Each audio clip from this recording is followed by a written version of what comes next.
I used to think of success in a very numbers-oriented, goal-focused way, and I think that's the way a lot of people within capitalist societies tend to define success.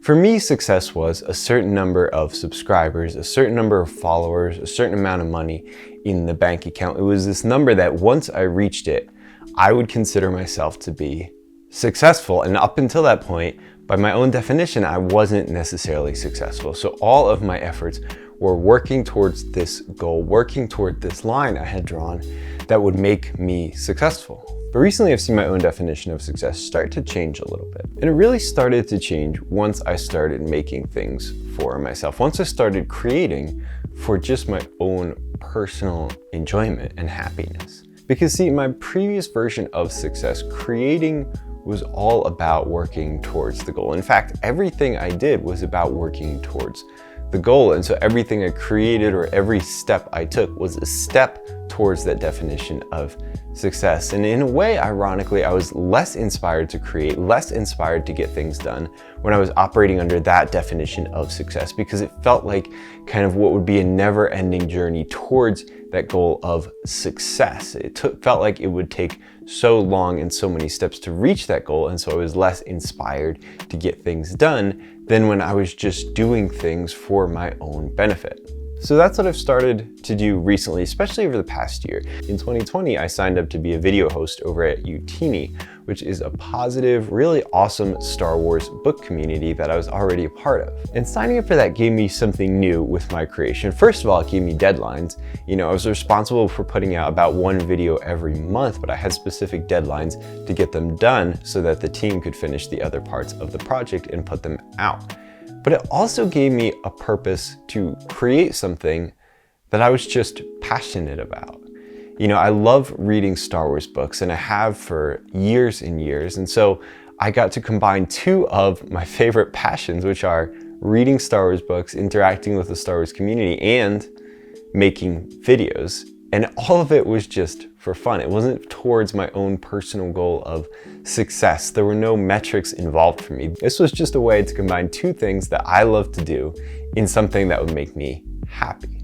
And once I started to create something that was just for me, just for my own happiness, my definition of success started to change. It no longer became this one number that I would achieve at some future date. It became something more abstract, something less specific. It became more of a mindset than a specific goal.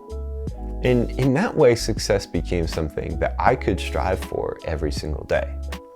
Here's what I mean by that. If I have a day where I create something I'm proud of, that's successful. If I have a day where I run faster or farther than I did in my previous run, that's successful. If I have a day where I cook a new dish and it comes out really well and it's something I've never tried before, that's successful. And I don't want it to sound like I'm making up reasons for every day to be counted as successful. It's not necessarily that I'm giving myself participation trophies, even though really there is a reason to feel successful about most days. You know, some days I don't feel super successful. I spend a lot of time consuming. I spend a lot of time in front of screens or sitting.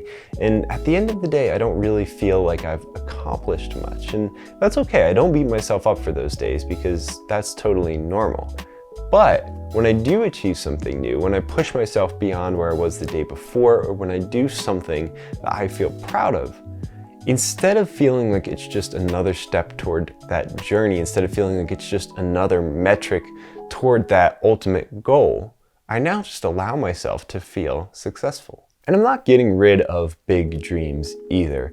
You know, I still want to impact as many people's lives for the better as I can. I still want to have enough money to be able to, first of all, make a difference in the world, but second of all, be able to travel and afford the things that my wife and I really enjoy. But the difference is that I'm no longer allowing those things to be my definition of success. I'm realizing that I don't need those specific things to feel successful right now.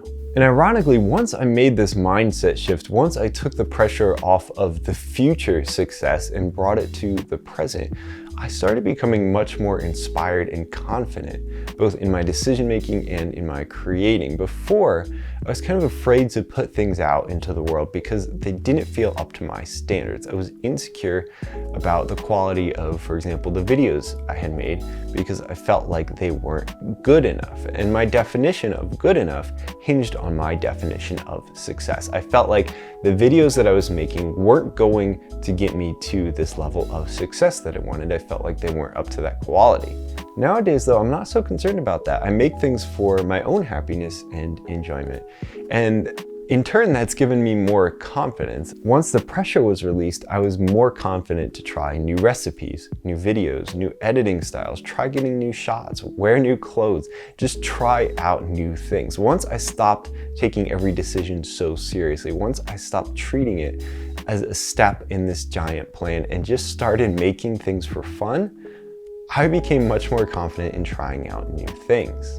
Because even when those new things don't turn out exactly as I had envisioned, I still view it as a success. I view the trying as the success, not the final product. And I think my version of success can kind of be summed up by that famous quote from Steve Jobs, where he says when he was 17, he read a quote about living every day like it was his last. And since then, he wakes up every day and asks himself in the mirror, if today was my last day, is this what I would want to be doing? And then he finishes the quote saying, if the answer is no for too many days in a row, I know I need to change something. And that's about right for me, because every day I strive to do the things I would be doing even if it was my last day on earth. I still create things even if no one else would watch them, even if it was the last thing I would ever create, just because I enjoy the process of creating.